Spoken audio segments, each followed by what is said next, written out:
नमस्कार दोस्तों। स्वागत है आप सभी का मेरी कहानियों में। मैं हूं शिखा और एक बार फिर से आपके लिए लेकर आई हूं एक नई कहानी और उम्मीद करती हूं कि ये कहानी भी बाकी कहानियों की तरह आपको बेहद पसंद आएगी और आप पहले की तरह अपना प्यार और सपोर्ट मेरी वीडियोस पर बनाए रखेंगे।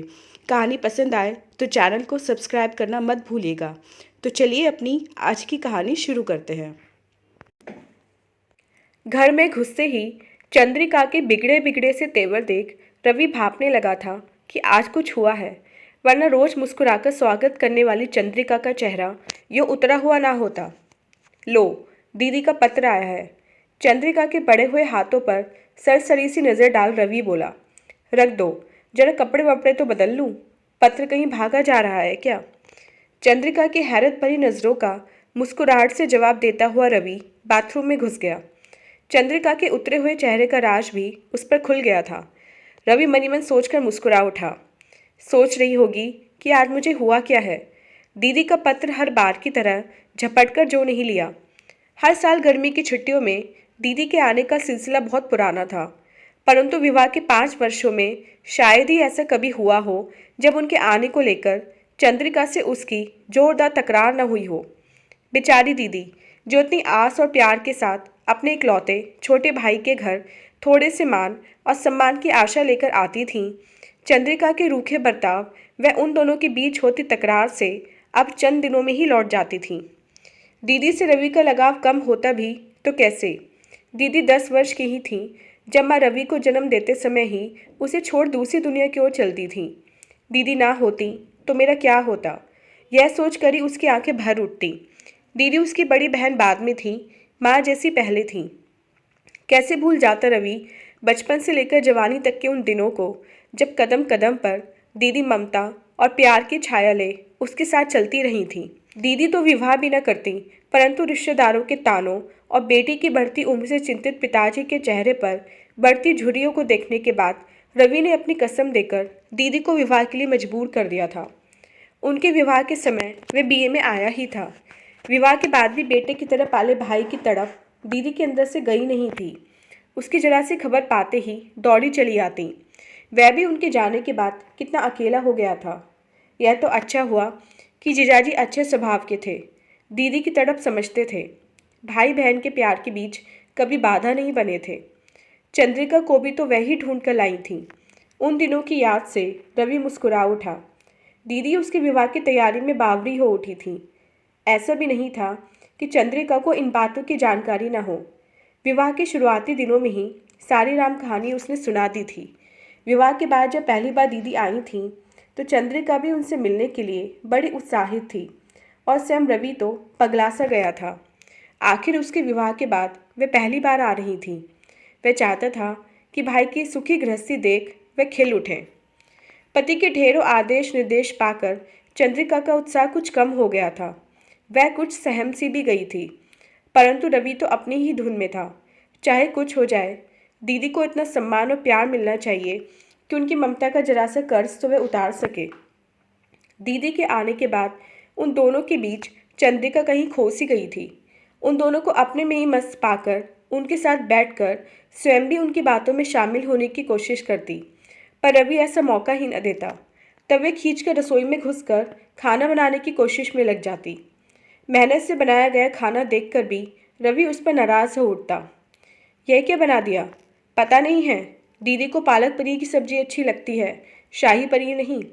फिर रसोई में काम करती चंद्रिका का हाथ पकड़कर बाहर ला खड़ा करता और कहता, आज तो दीदी के हाथ का बना हुआ ही खाऊंगा, वे कितना अच्छा बनाती हैं। तब भाई बहन चुलबाजी करते हुए रसोई में मशगूल हो जाते और चंद्रिका बिना अपराध के ही अपराधी सी रसोई के बाहर खड़ी उन्हें देखती रहती। दीदी ज़रूर कभी कभी चंद्रिका को भी साथ लेने की कोशिश करती, लेकिन रवि अनजाने में ही उनके बीच एक ऐसी दीवार बन गया था कि दोनों औपचारिकता से आगे कभी बढ़ ही ना पाई थी। उस समय तो किसी तरह चंद्रिका ने हालात से समझौता कर लिया था, लेकिन उसके बाद जब भी दीदी आती वह कुछ तीखी हो उठती। सीधे दीदी से कभी कुछ नहीं कहा था, लेकिन रवि के साथ उसके झगड़े शुरू हो गए थे। दीदी भी शायद भाप गई थी, इसलिए धीरे धीरे उनका आना कम होता जा रहा था। इस बार तो पूरे 1 वर्ष बाद आ रही थी। पिछली बार उनके सामने ही चंद्रिका ने रवि से इतना झगड़ा किया कि वे बेचारी 4 दिनों में ही वापस चली गई थी। जितने भी दिन वे रहीं, चंद्रिका ने बिस्तर से नीचे कदम न रखा। हमेशा सिरदर्द का बहाना बनाकर अपने कमरे में ही पड़ी रहती। एक दोपहर दीदी को अकेले काम में लगा देख भनभनाता हुआ रवि चंद्रिका से लड़ पड़ा था। तब वे तीखी आवाज़ में बोली थी, तुम क्या समझते हो मैं बहाना कर रही हूँ? वैसे भी तुम्हें और तुम्हारी दीदी को मेरे कोई काम पसंद ही कब आता है? तुम दोनों तो बातों में मशगूल हो जाओगे, फिर मैं वहाँ क्या करूँगी? बढ़ते बढ़ते बात तेज झगड़े का रूप ले चुकी थी। दीदी कुछ बोली नहीं, पर दूसरे ही दिन सुबह रवि द्वारा मिन्नतें करने के बाद भी चली गई थी। उनके चले जाने के बाद भी बहुत दिनों तक उन दोनों के संबंध सामान्य ना हो पाए थे।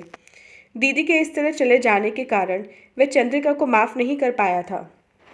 दोनों के बीच बढ़ते तनाव को देख अभी तक खामोशी सब कुछ देख रहे पिताजी ने आखिरकार एक दिन रात को खाने के बाद टहलने के लिए निकलते समय उसे भी साथ ले लिया था। वे उसे समझाते हुए बोले थे, पति पत्नी के संबंध का अजीब ही कायदा होता है। इस रिश्ते के बीच किसी तीसरे की उपस्थिति बर्दाश्त नहीं होती है। लेकिन दीदी कोई गैर नहीं है। बीच में बात काटते हुए रवि का स्वर रोष से भर उठा था। बेटा, विवाह के पास सबसे नज़दीकी रिश्ता पति पत्नी का ही होता है, बाकी संबंध गौण हो जाते हैं। माना कि सभी संबंधों की अपनी अपनी अहमियत है, लेकिन किसी भी रिश्ते पर कोई रिश्ता हावी नहीं होना चाहिए, वरना कोई भी सुखी नहीं रहता। तुम ही बताओ, इतनी कोशिशों के बाद भी क्या तुम्हारी दीदी खुश है? समझाते समझाते पिताजी सवाल सा कर उठे थे। तो मैं क्या करूं? चंद्रिका की खुशी के लिए उनसे सारे संबंध तोड़ लूं, या फिर दीदी के लिए चंद्रिका से? रवि असमंजस में था। आप तो जानते ही हैं कि दोनों ही मुझे कितनी प्रिय हैं। संबंध तोड़ने के लिए कौन कहता है?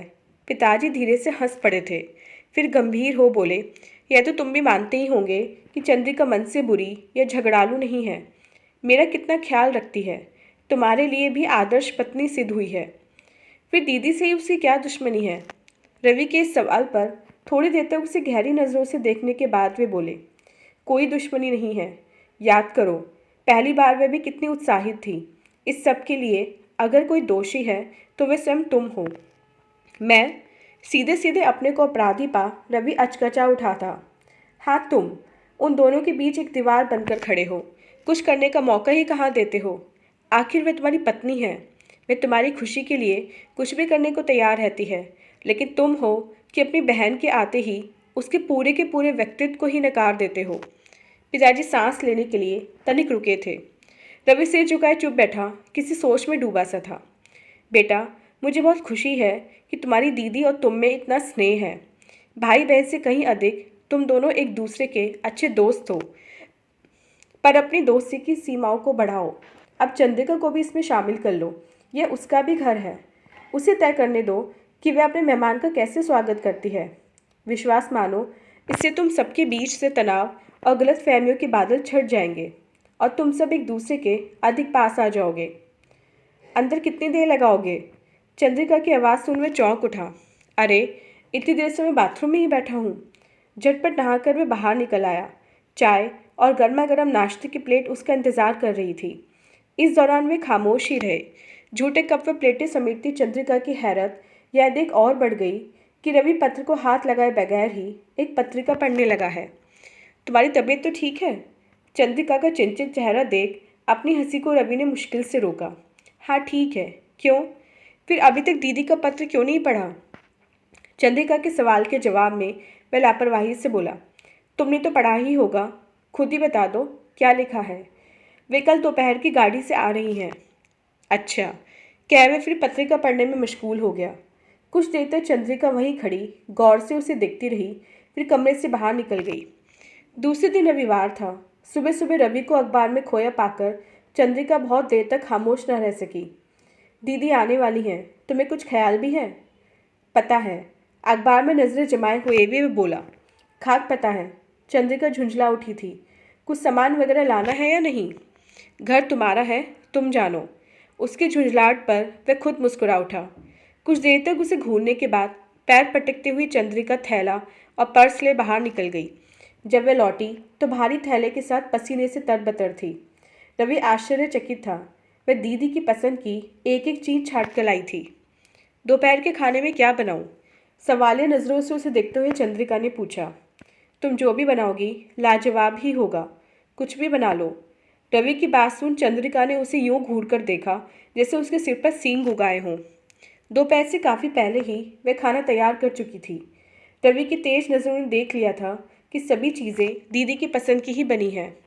वास्तव में वह मन ही मन पछता भी रहा था। उसे महसूस हो रहा था कि उसके बचकाने व्यवहार की वजह से ही दीदी और चंद्रिका इतने समय तक अजनबी बन परेशान होती रही। ट्रेन का टाइम हो रहा है, स्टेशन जाने के लिए कपड़े निकाल दूँ? चंद्रिका अपने अगले सवाल के साथ सामने खड़ी थी। अपने को व्यस्त सा दिखाता रवि बोला, उन्हें रास्ता तो पता है, ऑटो लेकर आ जाएंगी। तुम्हारा दिमाग तो सही है। बहुत देर से जमा हो रहा लावा अचानक ही फूट कर बह निकला था। पता है ना कि वे अकेली आ रही हैं। लेने नहीं जाओगे तो उन्हें कितना बुरा लगेगा। आखिर तुम्हें हुआ क्या है? अच्छा बाबा जाता हूँ, पर एक शर्त पर, तुम भी साथ चलो। मैं? हैरत में पड़ी चंद्रिका बोली, मैं तुम दोनों के बीच क्या करूँगी? फिर मैं भी नहीं जाता। उसे अपनी जगह से टस से मस न होते देख आखिर चंद्रिका ने ही हथियार डाल दिए। अच्छा उठो, मैं भी चलती हूँ। चंद्रिका को साथ आया देख दीदी पहले तो हैरत में पड़ी, फिर खिल उठी। शायद पिछली बार के कटु अनुभवों ने उन्हें भयभीत कर रखा था। स्टेशन पर चंद्रिका को भी देख एक पल में सारी शंकाएं दूर हो गई। वे खुशी से पैर छूने को झुकी चंद्रिका के गले से लिपट गई। रवि सोच रहा था, इतनी अच्छी तरह से तो वह घर में भी कभी नहीं मिली थी। किस सोच में डूब गए। दीदी का खिलखिलाता स्वर उसे गहरे तक खुशी से भर गया। सामान उठा वह आगे आगे चल दिया। चंद्रिका और दीदी पीछे पीछे बतियाती हुई आ रही थी। खाने की मेज पर भी रवि कम बोल रहा था। चंद्रिका ही आग्रह कर करके दीदी को खिला रही थी। हर बार चंद्रिका के अबोलेपन की स्थिति से शायद माहौल तनावयुक्त हो उठता था। इसलिए दीदी अब जितनी सहज व खुश लग रही थी उतनी पहले कभी नहीं लगी थी। खाने के बाद वह उठकर अपने कमरे में आ गया। वे दोनों बहुत देर तक वहीं बैठी बातों में जुटी रहीं। कुछ देर बाद चंद्रिका कमरे में आकर दबे स्वर में बोली, यहाँ क्यों बैठे हो? जाओ दीदी से कुछ बातें करो ना। तुम हो ना, मैं कुछ देर सोऊंगा। कहते कहते रवि ने करवट बदलकर आंखें मूंद ली। रात के खाने की तैयारी में चंद्रिका का हाथ बटाने के लिए दीदी भी रसोई में ही आ गई। रवि टीवी खोलकर बैठा था। रवि की तबीयत ठीक नहीं है क्या? रसोई घर से आता दीदी का स्वर सुन रवि के कान चौकन्ने हो गए। पल भर की खामोशी के बाद चंद्रिका का स्वर उभरा, नहीं तो आजकल ऑफिस के काम अधिक होने से ज़्यादा थक जाते हैं, इसलिए थोड़े खामोश हो गए हैं। आपको बुरा लगा क्या? अरे नहीं, इसमें बुरा मानने की क्या बात है। वैसे भी तुम्हारा साथ ज़्यादा भला लग रहा है। पहली बार ऐसा लग रहा है कि अपने मायके आई हूँ। माँ तो थी नहीं जिनके यहाँ आने पर मायके का एहसास होता। पिताजी और भाई का मान दुलार था तो, पर असली मायके का एहसास तो माँ या भौजाई के प्यार और मनहुआर से ही होता है। दीदी मुझे माफ़ कर दीजिए, चंद्रिका ने हौले से कहा। मैंने आपके साथ अच्छा व्यवहार नहीं किया। ऐसी बात नहीं है। हमने तुम्हें अवसर ही कहाँ दिया था कि तुम अपना अच्छा या बुरा व्यवहार सिद्ध कर सको। खैर छोड़ो, इस बार जैसा सुकून मुझे पहले कभी नहीं मिला। दीदी का स्वर संतुष्टि भरा था। टीवी के सामने बैठे रवि का मन भी दीदी की खुशी और संतुष्टि देख चंद्रिका के प्रति प्यार और गर्व से भर उठा था। सुबह उसके उठने से पहले ही दीदी और चंद्रिका उठकर काम के साथ साथ बातों में व्यस्त थी। रात भी रवि तो सो गया था। वे दोनों जाने कितनी देर तक एक साथ जागती रही थीं। जाने उनके अंदर कितनी बातें दबी पड़ी थीं जो खत्म होने का नाम ही नहीं ले रही थीं। रवि को एक बार फिर अपनी मूर्खता पर पछतावा हुआ। बिस्तर से उठकर वह ऑफिस जाने की तैयारी में लग गया। कहाँ जा रहे हो? शीशे के सामने बाल संवारे रवि के हाथ अचानक चंद्रिका को देख रुक गए। ऑफिस? दीदी आई हैं? फिर भी चंद्रिका की हैरानी वाजिब थी। दीदी के लिए रवि पहले पूरे वर्ष की छुट्टियां बचा के रखता था। जितने भी दिन वह रहती वे उन्हें घुमाने फिराने के लिए छुट्टियां लेकर घर बैठा रहता था। छुट्टी क्यों नहीं ले लेते? हम सब घूमने चलेंगे, चंद्रिका जोर देते हुए बोली। नहीं, इस बार छुट्टियां बचा रहा हूँ। शरारत भरी नज़र चंद्रिका के चेहरे पर डालता हुआ रवि बोला। क्यों? चंद्रिका के सवाल के जवाब में उसने उसे अपने पास खींच लिया। क्योंकि इस बार मैं तुम्हें मसूरी घुमाने ले जा रहा हूँ। अभी छुट्टी ले लूँगा तो बाद में नहीं मिलेंगी। चंद्रिका की आंखें भीग उठी थीं। शायद वे विश्वास नहीं कर पा रही थी कि रवि की ज़िंदगी और दिल में उसके लिए भी इतना प्यार छिपा हुआ है। अपने को संभाल आंखें पोंछती वह लाड़ भरे स्वर में बोली, मसूरी जाना क्या दीदी से अधिक ज़रूरी है? मुझे कहीं नहीं जाना, तुम्हें छुट्टी लेनी ही पड़ेगी। अच्छा, ऐसा करता हूँ, सिर्फ आज की छुट्टी ले लेता हूँ, वह समझौते के अंदाज में बोला। लेकिन इसके बाद जितने भी दिन दीदी रहेंगी तुम ही उनके साथ रहोगी। मैं अकेले? चंद्रिका घबरा गई थी। मुझसे फिर कोई गलती हो गई तो क्या? उसे सुधार लेना, मुझे तुम पर पूरा विश्वास है। मन ही मन सोचता जा रहा था रवि, मैं भी तो अपनी गलती ही सुधार रहा हूँ। वह रवि की प्यार और विश्वास भरी निगाहों को पल भर देखती रही, फिर हंसकर बोली, अच्छा अब छोड़ो, चलकर कम से कम आज की पिकनिक की तैयारी करूँ। दीदी पूरे 15 दिनों के लिए रुकी थी। चंद्रिका और उनके बीच संबंध बहुत मधुर हो गए थे। इस बार पिताजी भी अधिक खुश नजर आ रहे थे। दीदी के जाने का दिन जो जो नज़दीक आ रहा था, चंद्रिका उदास होती जा रही थी। आखिरकार जीजाजी के बुलावे के पत्र ने उनके लौटने की तारीख तय कर दी। दौड़ी दौड़ी चंद्रिका बाजार जाकर दीदी के लिए साड़ी और जीजाजी के लिए कपड़े खरीद लाई थी। तरह तरह के पापड़ और अचार दीदी के मना करने के बावजूद उसने बांध दिए थे। शाम की ट्रेन थी। चंद्रिका दीदी के साथ के इसलिए तरह तरह की चीज़ें बनाने में व्यस्त थी। रवि सामान पैक करती दीदी के पास आ बैठा। दीदी ने मुस्कुराकर उसकी तरफ देखा। अब तुम कब आ रहे हो चंद्रिका को लेकर? आऊँगा दीदी, जल्दी ही आऊँगा। बैठी हुई दीदी की गोद में सिर रखकर लेट गया था। तुम नाराज़ तो नहीं हो ना? किस लिए? उसके बालों में हाथ फेरती हुई दीदी एकाएक उसकी बात सुनकर हैरत में पड़ गई। मैं तुम्हारे साथ पहले जितना समय नहीं बिता पाया ना? रवि बोला। नहीं रे, बल्कि इस बार मैं यहाँ जितनी खुश रही हूँ उतनी पहले कभी नहीं रही। चंद्रिका के होते मुझे किसी भी चीज़ की कमी महसूस नहीं हुई। एक बात बताऊँ, मुझे बहुत डर लगता था। तेरे इतने प्यार जताने के बाद भी लगता था मेरे भाई मुझसे अलग हो जाएगा। कभी कभी सोचती शायद मेरे आने की वजह से ही चंद्रिका और तुम्हारे बीच झगड़ा होता है। तुझे देखने के लिए मन न तड़पता तो शायद यहाँ कभी आते ही नहीं। चंद्रिका के इस बार के अच्छे व्यवहार ने मुझे एहसास दिलाया है कि भाई तो अपना होता ही है, पर भौजाई को अपना बनाना पड़ता है, क्योंकि वह अगर अपनी ना बने तो धीरे धीरे भाई भी पराया हो जाता है। आज मैं सुकून महसूस कर रही हूँ। चंद्रिका जैसी अच्छी भौजाई के होते मेरा भाई कभी पराया नहीं होगा। इस सब से बढ़कर पता है उसने क्या दिया है मुझे? क्या? मेरा मायका, जो मुझे पहले कभी नहीं मिला था। चंद्रिका ने मुझे वह सब दे दिया है। दीदी की आंखें बरस उठी थीं। चंद्रिका ने यह जो एहसान मुझ पर किया है, इसका कर्ज कभी नहीं चुका पाऊंगी। खाना तैयार है। चंद्रिका कब कमरे में आई पता ही न चला, लेकिन उसकी भीगी भीगी आंखें बता रही थीं कि वह बहुत कुछ सुन चुकी थी। गर्व से निहारती रवि की आंखों में झांक चंद्रिका बोली, कैसे भाई हो? पता नहीं, आज सुबह से दीदी ने कुछ नहीं खाया। चलो, खाना ठंडा हो रहा है। दीदी को ट्रेन में बिठा रवि उनका सामान व्यवस्थित करने में लगा हुआ था। चंद्रिका दीदी के साथ ही बैठी उन्हें दशहरे की छुट्टियों में आने के लिए मना रही थी। हमेशा उतरे मुंह से वापस होने वाली दीदी का चेहरा इस बार चमक रहा था। ट्रेन की सीटी की आवाज़ के साथ ही रवि ने कहा, उतरो चंद्रिका, ट्रेन चलने वाली है। चंद्रिका दीदी से लिपट गई। जल्दी आना और जाते ही पत्र लिखना। अब पहले तुम दोनों मेरे घर आना। भीगी आंखों के साथ दीदी मुस्कुरा रही थी। उनके नीचे उतरती ट्रेन ने सरकना शुरू कर दिया। दीदी पत्र जरूर लिखना। दोनों अपने अपने रुमाल हिला रही थी। ट्रेन गति पकड़ स्टेशन से दूर होती जा रही थी। चंद्रिका ने पलटकर रवि की तरफ देखा। रवि की गर्व भरी आंखों को निहारती चंद्रिका की आंखें भी चमक उठी थीं। तो दोस्तों, ये थी हमारी आज की कहानी। उम्मीद करते हुए कहानी आपको पसंद आई होगी। मिलते हैं अपनी नेक्स्ट वीडियो में इससे नेक्स्ट कहानी के साथ। तब तक के लिए आज्ञा दीजिए। धन्यवाद।